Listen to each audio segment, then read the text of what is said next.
'Tis the last rose of summer, left blooming alone. All her lovely companions are faded and gone.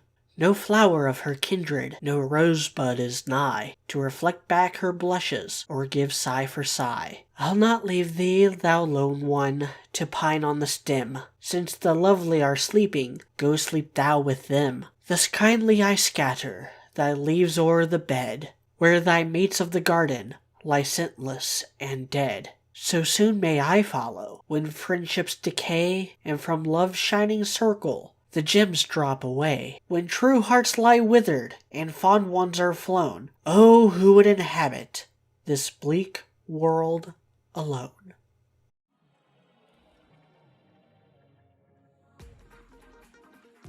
RWBY Volume 9 is not a fairy tale. Unfortunately, the real world isn't the same as a fairy tale. Life isn't like a fairy tale. Well, that's why we're here. At first, that was just a surface-level observation. A fairy tale portends that the real world is full of magic and wonder. RWBY was always its own fairy tale. They lived in their own world with its own rules, only to have those rules subverted as the plot unfolded. This was always reflected in the show's inspirations, which never came up much in the show proper. RWBY was Red Riding Hood, Weiss was Snow White, Blake was Belle from Beauty and the Beast, and Yang was Goldilocks from The Three Bears. Volume 9 is a portal fantasy, an isekai where our heroes are transported from the fairy tale-inspired world of Remnant to the even more fantastical world of the Ever After. A world steeped in the iconography, style, and tone of Lewis Carroll's Alice in Wonderland and Through the Looking Glass. There's a few direct parallels to Carroll's classics, but enough diversions to keep this from being a ripoff. The Cheshire Cat is now the Curious Cat. The Red Queen and the Queen of Hearts have been combined once again into the Red Prince. The White Knight and White Rabbit were combined into the Rusted Knight. The Jabberwocky is the Jabberwalker. The Caterpillar is the Herbalist. And Neo is standing in for the Mad Hatter and his entire tea party. Because this isn't Remnant, it's easy to write this off as filler. There are no kingdoms, no huntsmen, no Grimm, no relics, no maidens, no headmasters, none of the supporting cast returns, at least not as we knew them. Salem and Cinder are reduced to PTSD nightmares, and the gang are no closer to stopping Salem's plot as they were at the end of Volume 8. But by surgically removing the main cast from the plot and setting, by dumping them into a new world with new rules and new challenges, by losing everything that seemingly made RWBY RWBY, the show has rediscovered what made it special in the first place: the characters.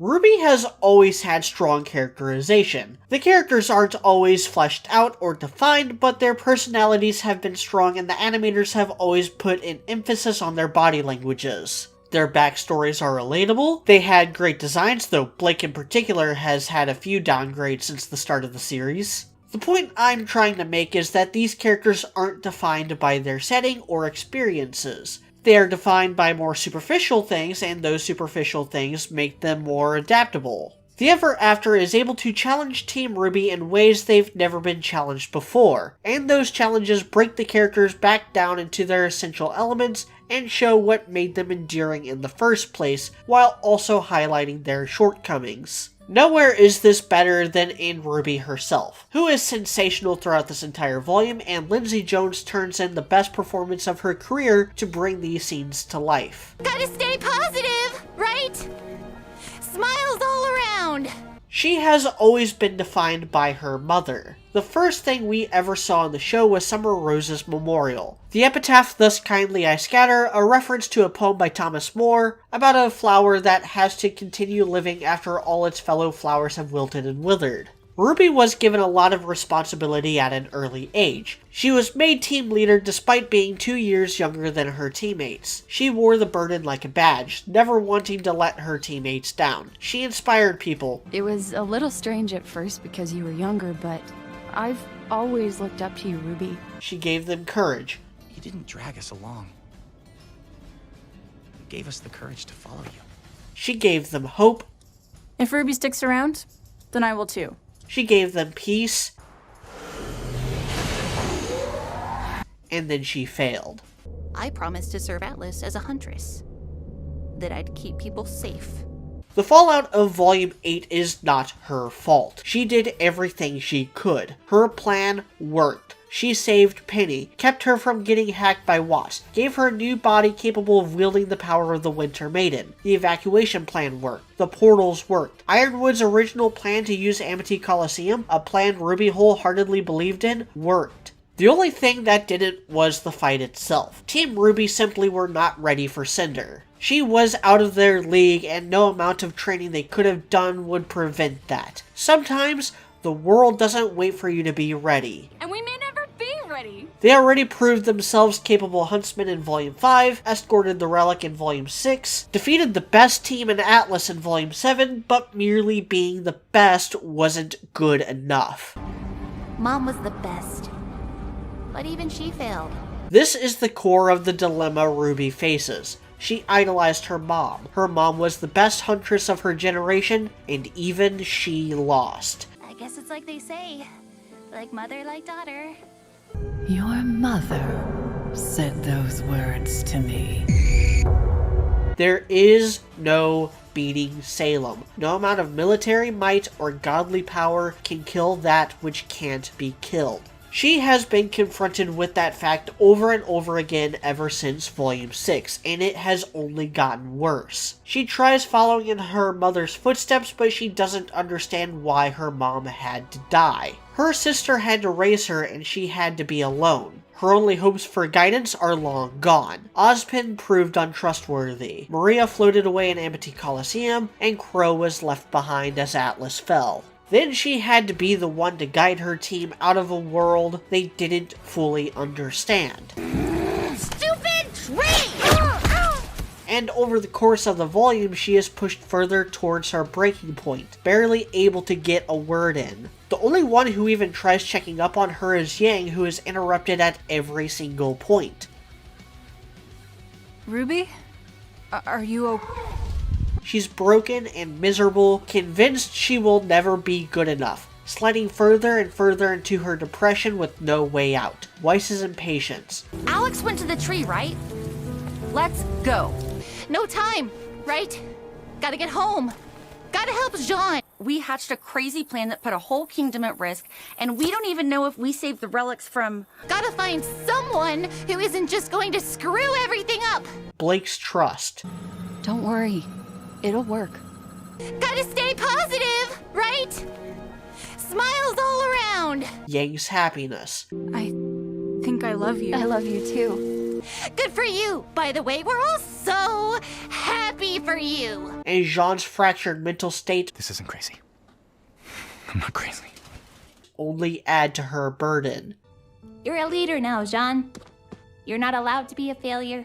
We're in the ever after in the first place is because of your plan that didn't work! Because it's not just about you anymore. What about you? It's all about you! She dissociates, she follows in Alex's footsteps, believing the ever after to be make-believe, not worth defending or mourning, but she doesn't truly believe that. If she did, she wouldn't push Little away, trying to save the mouse's life only to get her killed. Just another in a long list of people RWBY hasn't been able to save. Ozpin was wrong. He believed he had to shoulder the world's burden all on his own. He was betrayed by Lionheart, by Raven, and by countless others in the past. Do you really think Leo was the first? RWBY took the same philosophy when she first arrived in Atlas and saw the state it was in. The difference is that she did trust people with the whole truth. She eventually opened up to Ironwood, only to see him possessed by the same overwhelming fear that drove Raven and Lionheart away. And so she had to keep up a tough front, believing that if she gives her team any reason to doubt her, they'll all fall into despair. If you are not always performing at your absolute best,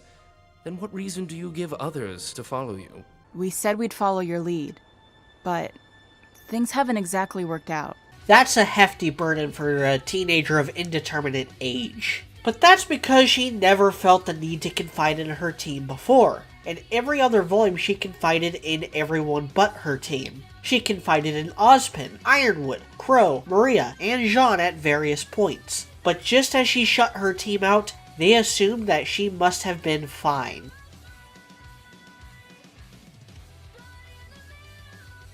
Those teammates don't have as much of an arc here, but there is one scene that references a similar scene from Volume 2. And it also happens to be the first truly great episode of this volume, and the one where Ruby starts to see her own cracks. Why did you choose this line of work? And what exactly does a huntress do? Well, to fight monsters and... You want to slay monsters? Fight monsters, I guess. I want to know why you do it. I'm trying to become a huntress because I want to help people. I am a huntsman, Ruby. Because there is nothing else in this world I would rather be. You can do whatever you want. Be whoever you want. The volume was off to a rough start. The various Wonderland illusions were obnoxious. The animation was heavily reliant on this flipbook animation style that I have always disliked. It also took a while for there to be an action scene, and when we got one, it left a lot to be desired. And then everything changed when they got to the herbalist. In Volume 2, Professor Oobleck asked the girls why they decided to be huntresses. They all had their reasons, but didn't fully understand those reasons or why those reasons were so important. In Volume 9, the herbalist agrees to help them improve, but needs them to understand what they are right now, or risk the same fate as the Red Prince. Weiss was always proud of her name. Her most precious memory, according to Ice Queendom, was of her grandfather, an old soldier who founded the SDC and personally defended its mines from the Grimm. But that name was dragged through the mud by Jacques and his continual slips into cruelty and corruption. Ruby's appointment to leader was initially a roadblock, but Weiss learned that to ensure her future, she was going to need to be the best teammate Ruby could have ever asked for. From there, they became more than friends. They became more of a family to her than her own parents. And after the fall of Atlas, Weiss is going to have to rebuild the Schnee name from the ground up, and she's going to do it as a huntress. I'm a Schnee. I have a legacy of honor to uphold. When I said I wanted to honor my family's name, I meant it. I am the granddaughter of a hero and the child of a villain. Once I realized I was capable of fighting, there was no longer a question of what I would do with my life. I'm not stupid. I'm fully aware of what my father has done with the Schnee Dust Company, which is why I feel the need to make things right. It was my duty. I will not be defined by my name because I will be the one to define it. Blake wanted peace for the Faunus. She was born into the White Fang, groomed into being a terrorist by Adam. Sienna Khan's methods got results, but Blake saw the fear in people's eyes when they looked at her. She wished to become a huntress because they were known for their nobility. She wanted to be the bridge between the two races, and in order to do that, she had to become the sort of huntress she didn't even believe existed until she met Ruby. There's too much wrong in this world to just stand by and do nothing. All my life, I fought for what I thought was right. A simple life wouldn't be my life. Inequality, corruption, someone has to stop it. How can I undo so many years of hate? My friends, my culture.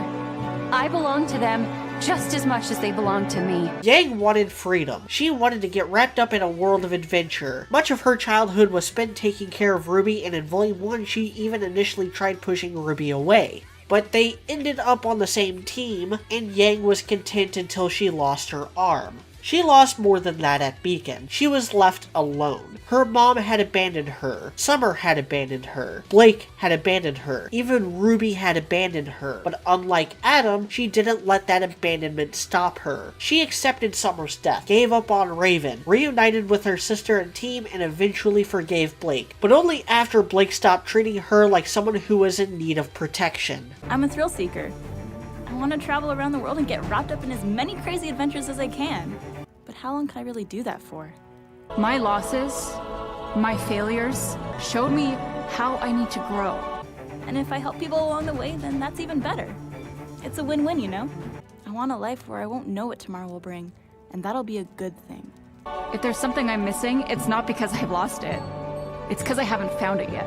Oobleck never asked that question to Ruby. She didn't need to think about it. Her motives were already the most ideal and pure. That's why, even after the revelation that Salem is immortal, she didn't falter. She knew that protecting life was more important than destroying evil. That was always a part of her instincts. Even if she didn't know what to do, she still did something. She never sought out to create a utopia, only to preserve what precious life she could. We don't need to kill Salem to defeat her. We will stop them, and I will stop you.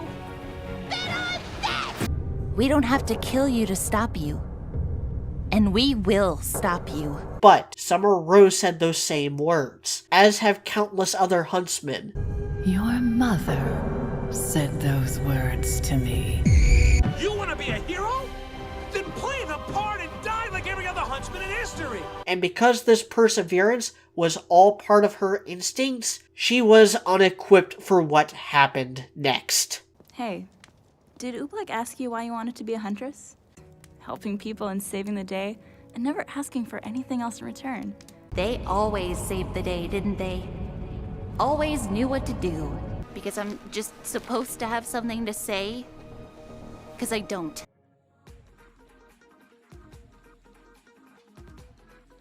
The girls follow the plot of a children's book that they were all familiar with. The story of Alex is an obvious reference to Alice from the Lewis Carroll books, but it was all a lie.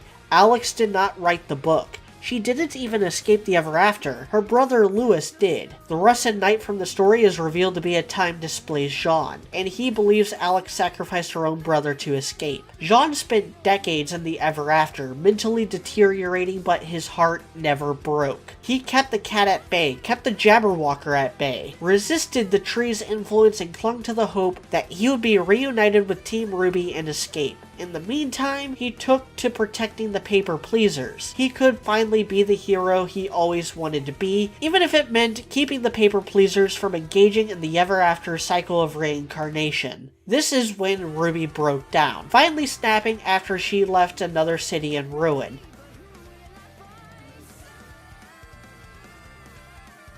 Thus begins the most contentious point of this volume. Driven to the brink of insanity by Neo and betrayed by the cat, she didn't even realize that her friends were there trying to save her. In all likelihood, she thought Neo was going to subject her to another round of torture, so she drank the herbalist's tea. People on the internet are too trusting and too eager to cherry pick whatever information suits them. RWBY did not kill herself. What she thought she was doing hardly matters. Suicide means successfully killing yourself. She didn't die. Therefore, by definition, she did not commit suicide. If she did, she may have been forced to reincarnate. But because she took the tea, she had a choice. The only thing that can happen to you here is what you want to happen. The blacksmith asks all the right questions, and in the end, RWBY chooses to love herself, chooses to keep her memories and all the pain that comes with them. It's important to note that one sure thing we know about Ascension is that the heart never forgets.